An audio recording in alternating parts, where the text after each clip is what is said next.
DElEd के second semester में एक बहुत ही इम्पोर्टेंट टॉपिक है केमिस्ट्री में, अम्ल, क्षार और लवण, एसिड, बेस एंड साल्ट, उसको पहचान एवं उसके गुण। बहुत ही इंपॉर्टेंट टॉपिक होता है कंपटीशन पॉइंट ऑफ व्यू से, डीएलएड पॉइंट ऑफ व्यू से। इससे अक्सर करके क्वेश्चन पूछे जाते हैं और अच्छे अच्छे क्वेश्चन बनते हैं, क्योंकि इनका उपयोग हम लोगों के दैनिक जीवन में बहुत ही ज़्यादा है। तो हम लोग पॉइंट बाय पॉइंट इसकी स्टडी करेंगे और जानेंगे कि कैसे हम अम्ल को पहचानें, क्या इसके गुण हैं, क्या इनकी उपयोगिता है। सबसे पहले जो हम लोगों का पहला रहेगा इसकी परिभाषा, जिसको हम समझेंगे कि आखिर हम इसको पहचाने कैसे। बहुत से बच्चे डीएलएड में 8th के बाद साइंस छोड़ देते हैं, उसको मैं एक थोड़ी सी ट्रिक्स बताऊंगा कि किस तरीके से वो पहचाने कि हाँ ये अम्ल है, ये क्षार है। फिर उसके बाद इससे 3 वैज्ञानिक जुड़े हुए थे, महत्वपूर्ण 3 वैज्ञानिक। उन्होंने क्या क्या परिभाषा दी, क्या बताया कि अम्ल क्या है, क्षार क्या है, वो मैं बताऊंगा। उसकी बहुत डीप स्टडी नहीं करनी है नीट और आईआईटी लेवल की, पर हम लोग उसको एक एक लाइन समझेंगे और उसके उदाहरण लिखेंगे। फिर उसके बाद गुण, क्या इसके गुण प्रदर्शित होते हैं अम्ल के और क्षार के। अम्ल के प्रकार कि ये कार्बनिक है कि अकार्बनिक है, मैन मेड है कि नेचुरल है, ये हम लोग थोड़ा सा समझेंगे। फिर सबसे ज़्यादा महत्वपूर्ण जो कुछ पॉपुलर अम्ल और क्षार होते हैं, एसिड और बेस होते हैं, उनके हम लोगों के दैनिक जीवन में क्या उपयोग है, उसको हम लोग एक एक पॉपुलर एसिड और बेस को लेंगे और उनके कुछ उपयोग लिखेंगे जो बहुत ही महत्वपूर्ण होते हैं कंपटीशन लेवल पे और अपने डीएलएड लेवल पे। इस चीज़ को हम लोग समझेंगे। तो जो हमारा सबसे पहला पॉइंट होगा वो होगा परिभाषा। इसको आप लोग नोट कर लें कि परिभाषा, सबसे पहले तो ये नोट कर लें परिभाषा जो आपकी पहचान कराएगा कि ये अम्ल है कि क्षार है। फिर वैज्ञानिक जो इससे जुड़े हुए थे, कितने वैज्ञानिक इससे जुड़े हुए हैं, उन्होंने क्या कहा अम्ल के बारे में, क्षार के बारे में, फिर इनके कुछ गुण, फिर इनके प्रकार और फिर इनके उपयोग। आप लोग पहले अपनी हेडिंग डालेंगे परिभाषा। इसको हम लोग पॉइंट बाय पॉइंट करके लिखेंगे। सबसे पहले जो हम लोगों के बहुत साल पहले कहा जाता था, अब आपको मैं बता दूं, सबसे पहले हम लोग अम्ल की स्टडी करते हैं। हम लोग सबसे पहले अम्ल के बारे में पढ़ेंगे, उसके बाद क्षार के बारे में पढ़ेंगे, फिर उसके बाद लवण के बारे में पढ़ेंगे। तो सबसे पहले आप डाल दीजिए परिभाषा, फिर नीचे आप लोग लिख दीजिए अम्ल। अब आपको पढ़ना है अम्ल की परिभाषा। अम्ल को कैसे पहचानेंगे, क्या इसको परिभाषित किया गया है, पॉइंट बाय पॉइंट हम लोग इसको नोट कर लेंगे। तो जो सबसे पहला पॉइंट है अम्ल के बारे में, जो कहा गया कि अम्ल वो होते हैं, अम्ल वह हैं जो H+ आयन देते हैं। सबसे पहला, हर जगह आपको यही एक लाइन लिखी हुई मिलेगी, अम्ल वह है जो H+ आयन देते हैं। मेन ये होता है जो H+ आयन दे देते हैं वो अम्ल कहलाते हैं। दूसरा, यह स्वाद में खट्टे होते हैं, खट्टे सोर।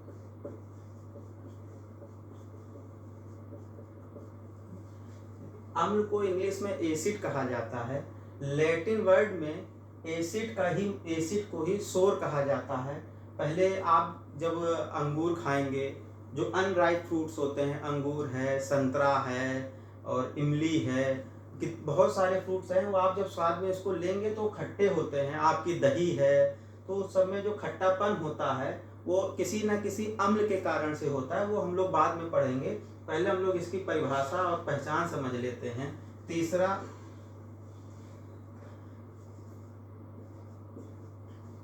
इसका पीएच 7 से कम होता है। चौथा,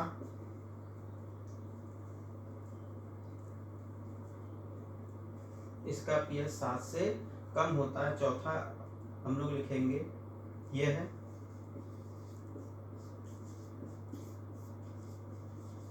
लिटमस पत्र को नीले से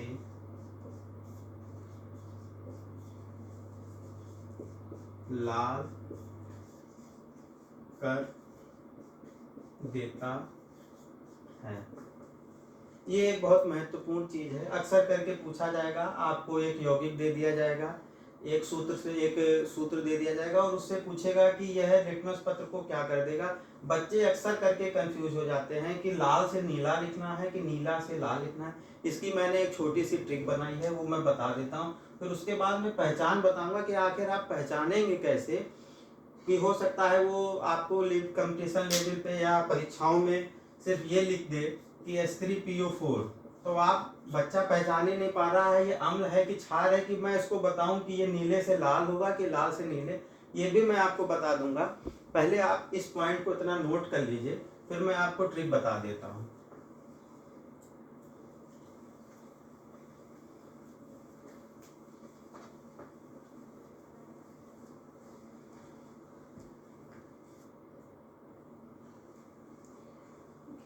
अम्ल और क्षार के लिए मैं ट्रिक बताऊंगा कि कौन लिटमस पेपर को, तो ट्रिक आप लिख लीजिए, अनिल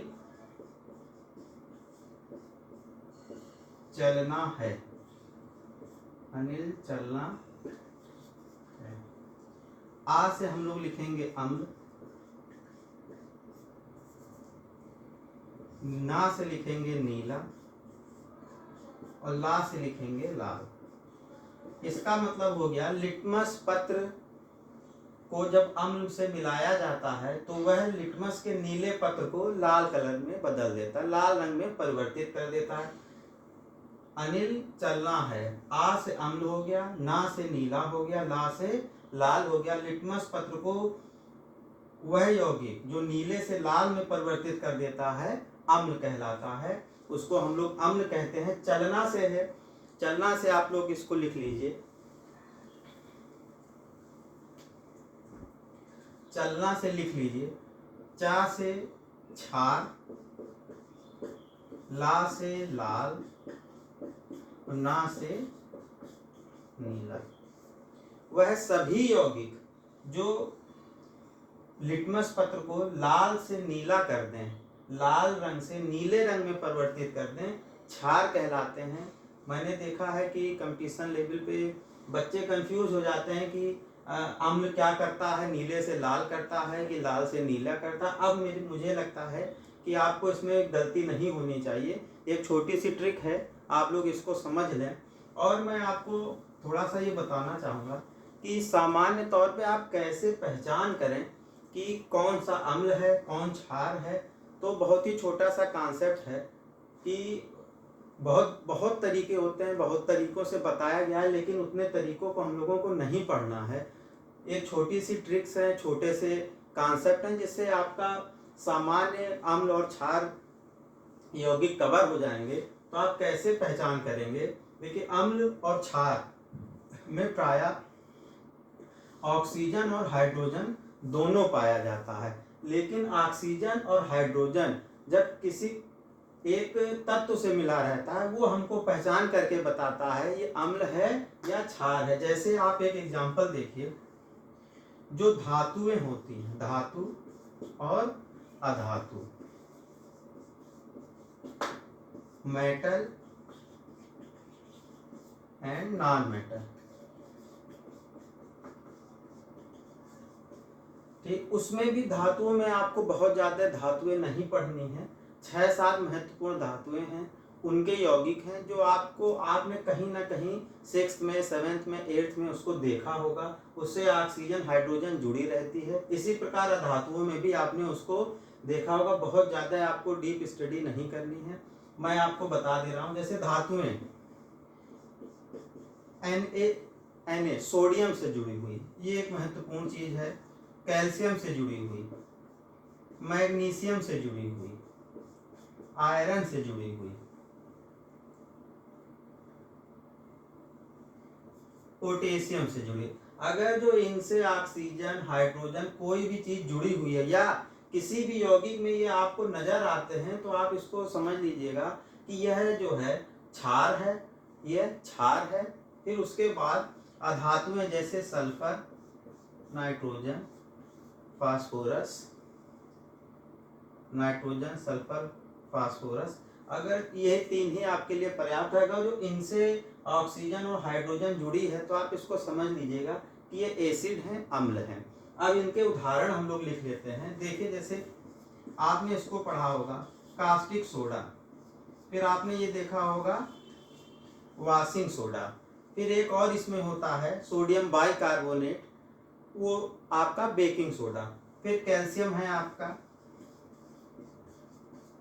ये लाइम है, फिर ये आपका मैग्नीशिया है जो आप एंटा एसिड में यूज करते हैं। ये मैं आपको एक एक पॉइंट बाय पॉइंट, क्योंकि आपने कहीं ना कहीं अपने चैप्टर में देखा होगा ये सारी बहुत चीज़ें जरूरी है। एंटा एसिड के रूप में MgOH को यूज किया जाता है, इसको मिल्क ऑफ मैग्नीशिया कहा जाता है। ये फिर ये सब कहीं ना कहीं आपके दैनिक जीवन में इन यौगिकों का उपयोग होता है, और ये सब क्षार हैं। अब आप इजीली बता सकते हैं, यही बहुत महत्वपूर्ण हो जाएगा कि आप इतना को याद कर लें। इसी से रिलेटेड क्वेश्चन आपसे पूछे जा सकते हैं। आप देखिए, जितने भी OH हैं, O है, OH है, OH है, OH है, सब किसी ना किसी धातु से जुड़े हुए हैं। ये आपको पहचान कराएगा कि हाँ, ये आपका क्षार है, या आपका बेस है। धातुएं हैं जैसे HA, बहुत ही महत्वपूर्ण एक नॉन मेटल होती है, सबसे बड़ा किंग ऑफ केमिकल इसको कहा जाता है। इसको आप बोलचाल की भाषा में तेजाब कहते हैं। स्ट्रॉन्गेस्ट एसिड होता है। H2SO4 है, H2S है, N से HNO3, P से H3PO4। तो आप इनको देखकर, जिन बच्चों को थोड़ी सी कम पहचान है, या जो बच्चे केमिस्ट्री को छोड़ चुके हैं, या जो काफ़ी दिनों से जिन्होंने इसकी स्टडी की नहीं, तो ये देखकर आप पहचान सकते हैं। लेकिन एसिड और बेस को पहचानने के लिए आपको ये वाले चीज़ें पहचानना बहुत ज़रूरी है। इनसे जो भी जुड़ा हुआ ऑक्सीजन, हाइड्रोजन और या कोई भी तत्व होगा, वो आपको पहचान कराएगा कि यह अम्ल है या क्षार है। ये चीज़ बहुत ही ज़रूरी है, इससे हम लोग थोड़ी सी पहचान कर लेंगे। छोटी सी एक ट्रिक है, जो बच्चे नहीं समझ पाते हैं उनके लिए, इसको आप लोग या नोट कर लें, याद कर लें।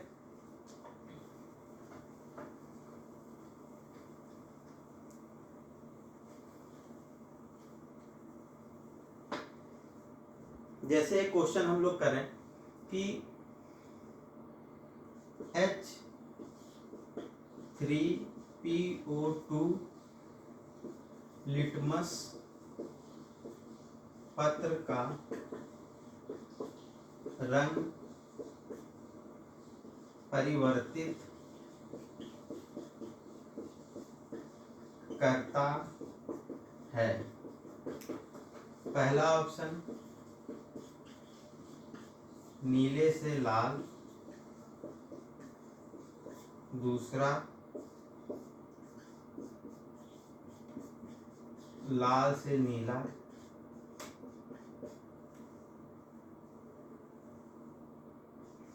तीसरा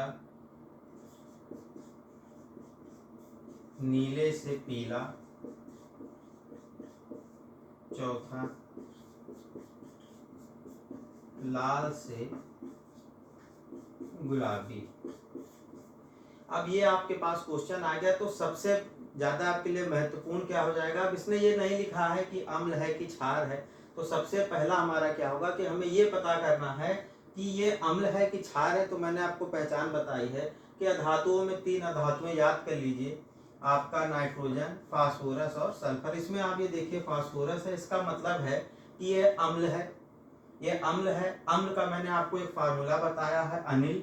अनिल में ना से ला है, तो नीले से ये लाल में रंग में परिवर्तित होगा, तो जो इसका ऑप्शन सही होगा वो फर्स्ट होगा। इस तरीके से आपको क्वेश्चन देखने को मिल सकते हैं। तो इस तरीके से आप क्वेश्चन को टैकल करके उसको सॉल्व करेंगे। यह एक थोड़ी सी पहचान हुई कि हम लोग कैसे पहचानेंगे। और दूसरा एक इसकी और पहचान, जो दूसरा टॉपिक था, जो दूसरा एक पॉइंट था कि ये खट्टे होते हैं। तो जितने भी आपके सिट्रस फ्रूट हैं, जिनको खट्टे फल कहा जाता है, वो सारे अम्लीय गुण को प्रदर्शित करते हैं। तीसरा पीएच होता है। पीएच मान के बारे में मैं थोड़ा सा आपको बाद में अलग से बता दूंगा। फिर उसके बाद जो